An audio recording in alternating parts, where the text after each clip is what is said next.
Mga Lods! Welcome back sa channel. Ngayon, pakuusapan natin ang isa sa pinaka-mind-blowing, emotional at meta na webtoon or manhwa. Ito ang Omniscient Reader's Viewpoint o ORV. Imagine, isang tao lang ang nagbasa ng isang web novel hanggang sa huling kabanata.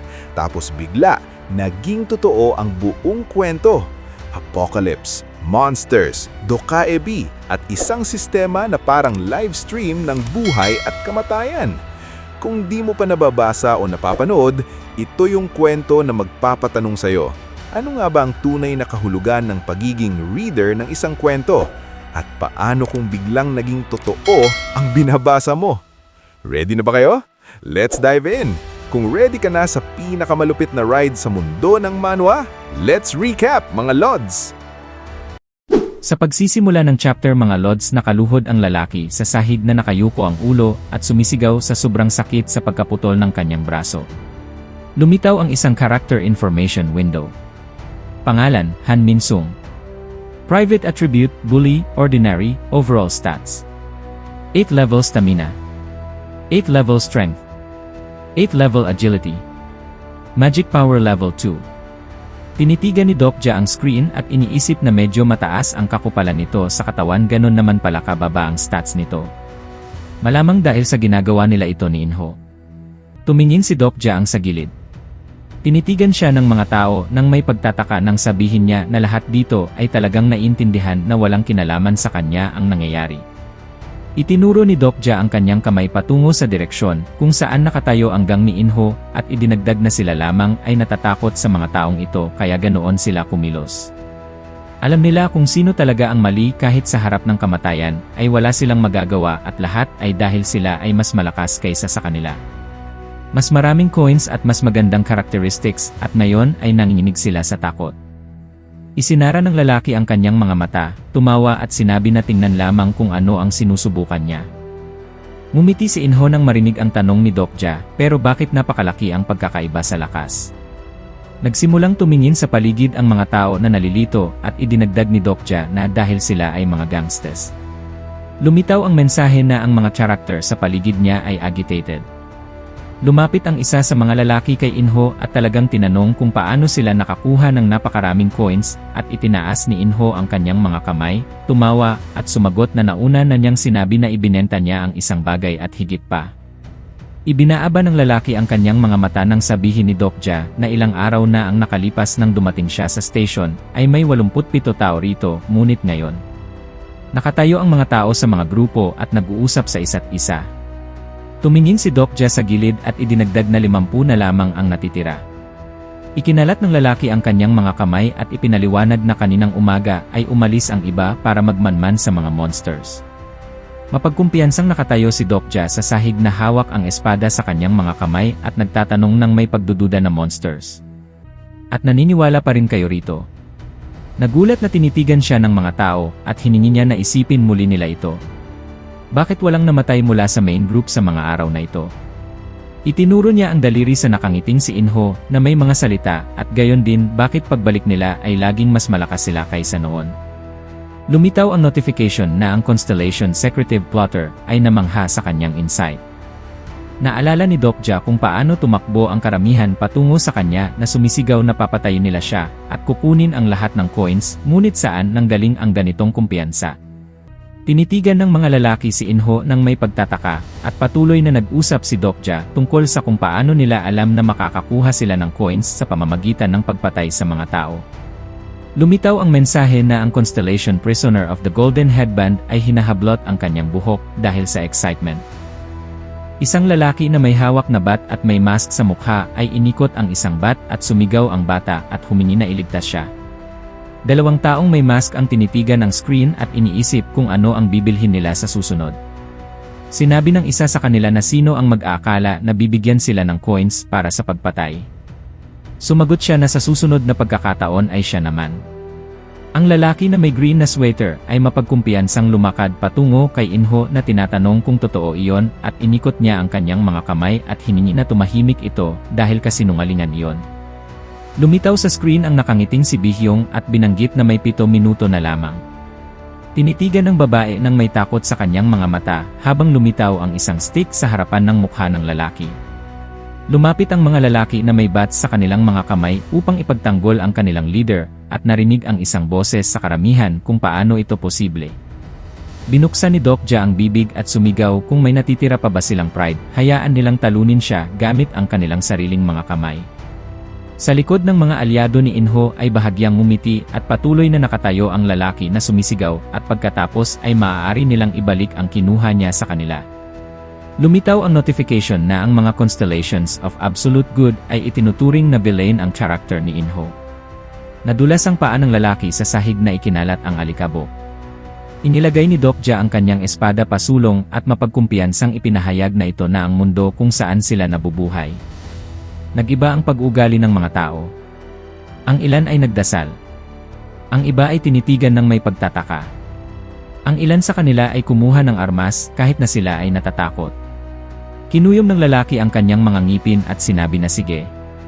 Tumakbo ang lalaki at ang babae sa pag-atake na sumisigaw na sila ay mga mukhang betlog, Mama Mublu at sino ang tingin nila sa kanila. Iniabot ng babae ang martilyo sa bata na sinasabi na hawakan niya ito, at gawin lamang ang sinasabi ng kanyang ina, at nagsimula ang isang tunay na laban sa likod niya. Inatake ni Hyunsung ang lalaki na may bat sa kanyang mga kamay at sa likuran niya ay bumagsak ang lalaki sa sahig at sinipa. Si Gilyaong at si Yusang-a ay nakatayo na likuran sa likuran na itinuro pasulong ang kanilang mga armas. Tumakbo pasulong ang lalaki na malawak na nakabukas ang bibig na sumisigaw na mamamatay sila. Mahigpit na hinawakan ni Dokja ang espada sa kanyang kamay. Wenasiwas niya ng maraming beses gamit ang kanyang espada sa kanyang mga kalaban. Tumingin si Dokja sa unahan na may kumpiyansa. Lumilipad ang mga patak ng dugo sa harapan ng kanyang mukha at narinig ang mga sigaw.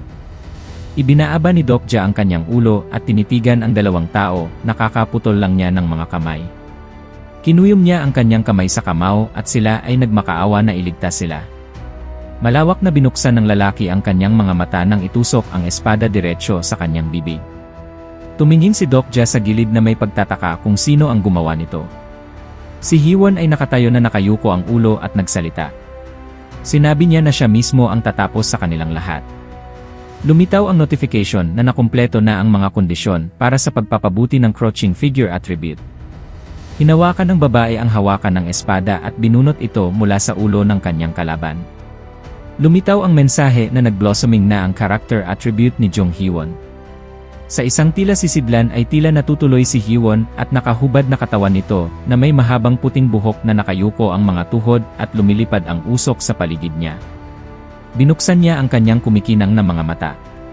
Nagulat na nag-transform na ang character attribute ni Jong Hyewon sa Judge of Destruction, Heroic.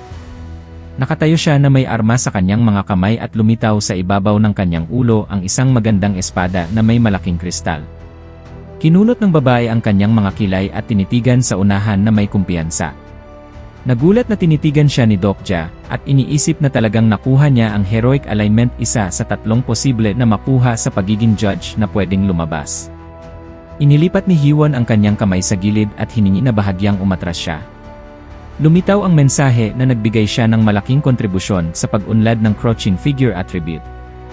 Ang lalaki na may benda sa kamay ay nakatayo na may bat sa kanyang mga kamay na kinuyom ang kanyang mga ngipin. Tumalikod si Hyewon at sinabi na ang mga taong ito ay kanyang alalahanin. Lumitaw ang notification na handa nang maging kanyang espada ang character ni Jong Hyewon. Nagulat na tinitigan ni Dokja ang babae na isinara ang kanyang mga mata at nag-concentrate. Nagsimulang lumabas ang mga stream ng mana mula sa kanyang katawan. Lumabas din ang mga stream ng energy mula sa paa ng babae. Lumitaw ang mensahe na na-activate ng character ni Jong Hyewon ang Hour of Judgment. Hawak ni Hyewon ang espada sa kanyang mga kamay at mapanganib na tinitigan sa unahan at lumitaw sa likuran niya ang magical scales. Bumaba ang isa sa mga balls sa isang gilid. Lumitaw ang notification na inaprubahan ng Constellations of Absolute Good ang paggamit ng skill. Ang isa sa mga balls na bumaba ay nagsimulang maglabas ng mga stream ng energy. Ikinalat ni Hyewon ang kanyang mga binti, ibinaaba ang kanyang ulo na parang apoy ang nakapalibot sa kanya. Lumitaw ang mensahe na na-activate ang Hour of Judgment. Itinaas ni Inho ang kanyang kamay upang harangin ang blow. Kinuyom niya ang kanyang mga ngipin at tinitigan ang kanyang kalaban na may paghamak at pagkatapos ay iniisip na hindi naman ito masyadong malakas. Tumingin ang lalaki sa gilid. Tumutulo ang dugo sa kanyang pisngi at nagtataka siya kung ano ang ginagawa ng iba. Pinakipot niya ang kanyang mga mata at maingat na tinitigan sa unahan. Lumalabas ang mga stream ng energy sa hangin na parang apoy. Hawak ni Hiwon ang isang madugong espada sa kanyang kamay. Nakawala ang kanyang buhok at nababalot ng mana. Naglabas siya ng sunod-sunod na blow na ikinalat sa mga gilid ang madugong mga katawan ng kanyang mga kalaban. Kinuyom ng babae ang kanyang mga ngipin at hinarang ang blow na itinapon sa kanya mula sa gilid sa isang matalim na galaw. Itinusok ni Hiwon ang kanyang espada diretsyo sa dibdib ng kanyang kaaway. Lumakad siya ng isang hakbang pasulong. Nakayuko ang babae na hawak ang espada sa kanyang mga kamay at ang lalaki ay nakatayo sa likuran niya na may sugat sa kanyang likod kung saan lumilipad ang dugo sa iba't ibang direksyon. Si Dokja at si Yusang-a ay tinitigan ng may pagtataka ang nangyayari. Si Hyunsung at si Gilyaong ay tumingin sa gilid na may takot sa kanilang mga mata. Ang babae na may asul na sweater ay hawak ang kanyang nasugatan na kamay at tinitigan sa unahan na may malalaking mata at ang lalaki sa tabi niya ay kinuyom ang kanyang mga ngipin sa galit. Itinuro ang dulo ng espada sa mukha ng lalaki. Nakaupo si Inho sa sahig at tinitigan ang isa na itinuro ang kanyang armas patungo sa kanyang direksyon. Ibinaaba ng lalaki ang kanyang ulo at tumingin sa gilid sa sahig kung saan nakahiga ang mga patay na katawan ng kanyang mga alyado. Tinitigan ni Hiwon sa unahan ng maingat. Si Dokja ay nakatayo na nanonood sa nangyayari. Inilipat ni Inho ang kanyang ulo at tumingin sa gilid. Ngumiti ang lalaki at sinabi na o siya. Sa sandaling iyon nang kumidlat ang espada sa harapan ng kanyang mukha. Naalala ni Dokja na hindi pa katagal ay nag-ihaw sila ng karne at masayang nag-uusap lamang at bumagsak si Inho sa sahig na may madugong ngunit nakangiting mukha at si Hiwon ay nakatayo sa malapit at nanonood nito. Nakahiga ang mga patay na katawan ng mga tao sa sahig na nabahiran ng dugo. Lumitaw ang mensahe na ang lahat ng constellations sa channel ay labis na natutuwa. Iniisip ni Dokja na ngayon ay hindi na niya magagawa pang paniwalaan ito. Lumitaw ang notification na nakolekta na ang living tax. Tumalikod si Yusang-a at tinitigan sa gilid na may luha sa kanyang mga mata. Kinuyom ni Hyunsung ang kanyang mga ngipin na nakatayo sa tabi ng bata at tinitigan ang nangyayari na may nalilitong tingin. Bumagsak ang babae sa tuhod sa pool ng dugo. Nakaupo si Hiwon sa sahig na nakayuko ang ulo at mga braso. Nakahiga ang espada sa kanyang mga paa. Itinaas niya ang kanyang ulo at tumingala. Narinig niya na sinabihan siyang tumayo. Nakasandal si Dokja at iniabot ang kanyang kamay sa kanya at tahimik itong tumalikod patungo sa kanya. Tinitigan ni Hiwon ang lalaki na may malungkot na tingin. Tinitigan siya ni Dokja at sinabi na ito ay simula pa lamang. Inilagay niya ang kanyang kamay sa kanya. Tumayo si Hiwon sa kanyang mga paa at tinitigan ng may pagtataka si Yusang-a at ang bata na lumapit sa kanila. Lumitaw muli ang dalawang notifications na mula ngayon ay sa bawat hating gabi ay otomatikong babawasan ang life tax na halagang 100 coins. Kung hindi ito matupad ay mamamatay sila. Mananatili ang life tax penalty hanggang sa matapos ang pangalawang main senaryo. Nabahiran ng dugo ang mga pader ng station. Umalis ang mga bayani dito. Lumitaw ang notification na sila ay nasa area ng pangalawang main senaryo. Kailangan nilang hanapin ang lugar kung saan ito i-activate. Kung nagustuhan mo ang mga video na ito ka-T-Recap, don't forget to leave a like and subscribe at i-hit mo na rin ang notification bell para updated ka sa mga bago pa natin mga video. Salamat at maasim na araw!